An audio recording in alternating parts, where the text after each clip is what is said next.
पुराने अहदनामा में से यिर्मयाह नबी की किताब, उसका 5वां बाब, यरूशलेम का गुनाह। अब यरूशलेम के कूचों में इधर उधर गश्त करो और देखो और दरियाफ्त करो और उसके कूचों में ढूंढो, अगर कोई आदमी वहाँ मिले जो इंसाफ करने वाला और सच्चाई का तालिब हो तो मैं उसे मुआफ़ करूँगा।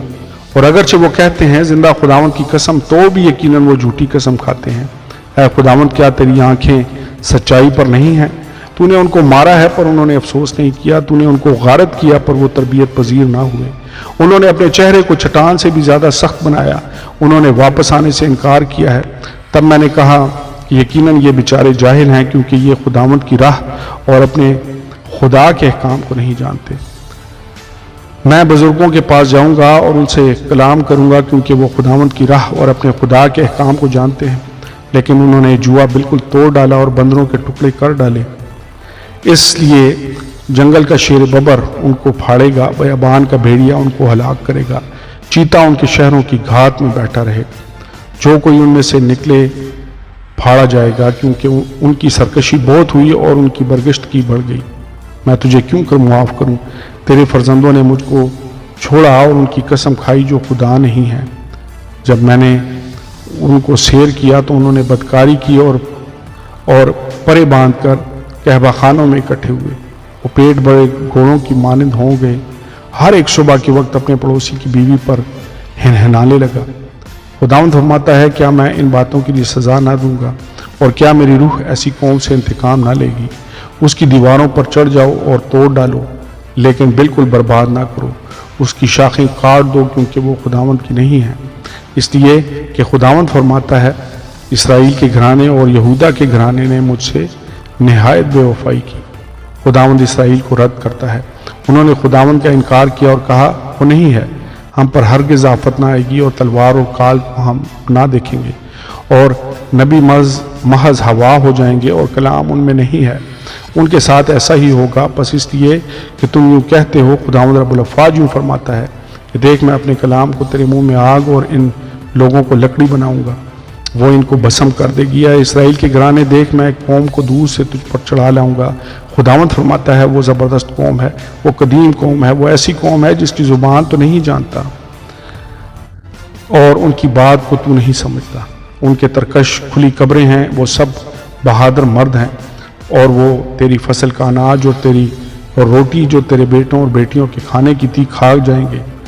तेरे गाय बैल और तेरी भेड़ बकरियों को चट कर जाएंगे।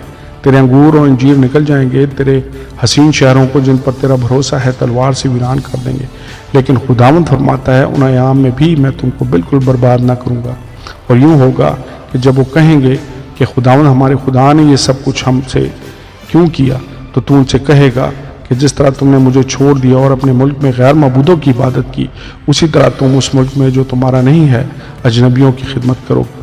खुदावंद अपनी उम्मत को खबरदार करता है। याकूब के घराने में इस बात का इश्तिहार दो और यहूदा में इसकी मनादी करो और कहो, अब ज़रा सुनो ऐ नादान और बेअक्ल लोगों, जो आंखें रखते हो पर देखते नहीं, जो कान रखते हो पर सुनते नहीं। खुदावंद फरमाता है, क्या तुम मुझसे नहीं डरते? क्या तुम मेरे हजूर में थरथराओगे नहीं? जिसने रेत को समंदर की हद पर अबदी हुक्म से कायम किया और वो उससे आगे नहीं बढ़ सकता, और हर चंद उसकी लहरें उछलती हैं तो भी गालिब नहीं आती, और हर चंद शोर करती हैं तो भी उससे तजावुज़ नहीं कर सकती। लेकिन इन लोगों के दिल बागी और सरकश हैं, उन्होंने सरकशी की और दूर हो गए। उन्होंने अपने दिल में ना कहा कि हम खुदावंद अपने खुदा से डरें, जो पहली और पिछली बरसात वक्त पर भेजता है और फसल के मुकर्रर हफ्तों को हमारे लिए मौजूद कर रखता है।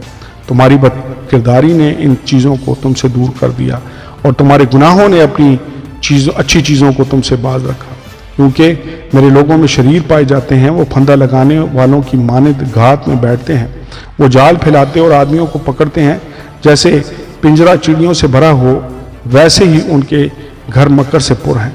बस वो बड़े और मालदार हो गए, वो मोटे हो गए, वो चिकने हो गए, वो बुरे कामों में सबकत ले जाते हैं। वो फरियाद यानी यतीमों की फरियाद नहीं सुनते ताकि उनका भला हो, और मोहताजों का इंसाफ नहीं करते। खुदावंद फरमाता है, क्या मैं इन बातों के लिए सज़ा ना दूंगा? और क्या मेरी रूह ایسی قوم سے انتقام نہ لے گی۔ ملک میں ایک حیرت افزا اور ہولناک بات ہوئی، نبی جھوٹی نبوت کرتے ہیں اور کاہن ان کے وسیلہ سے حکمرانی کرتے ہیں، اور میرے لوگ ایسی حالت کو پسند کرتے ہیں۔ اب تم اس کے آخر میں کیا کرو گے؟ آمین اور آمین۔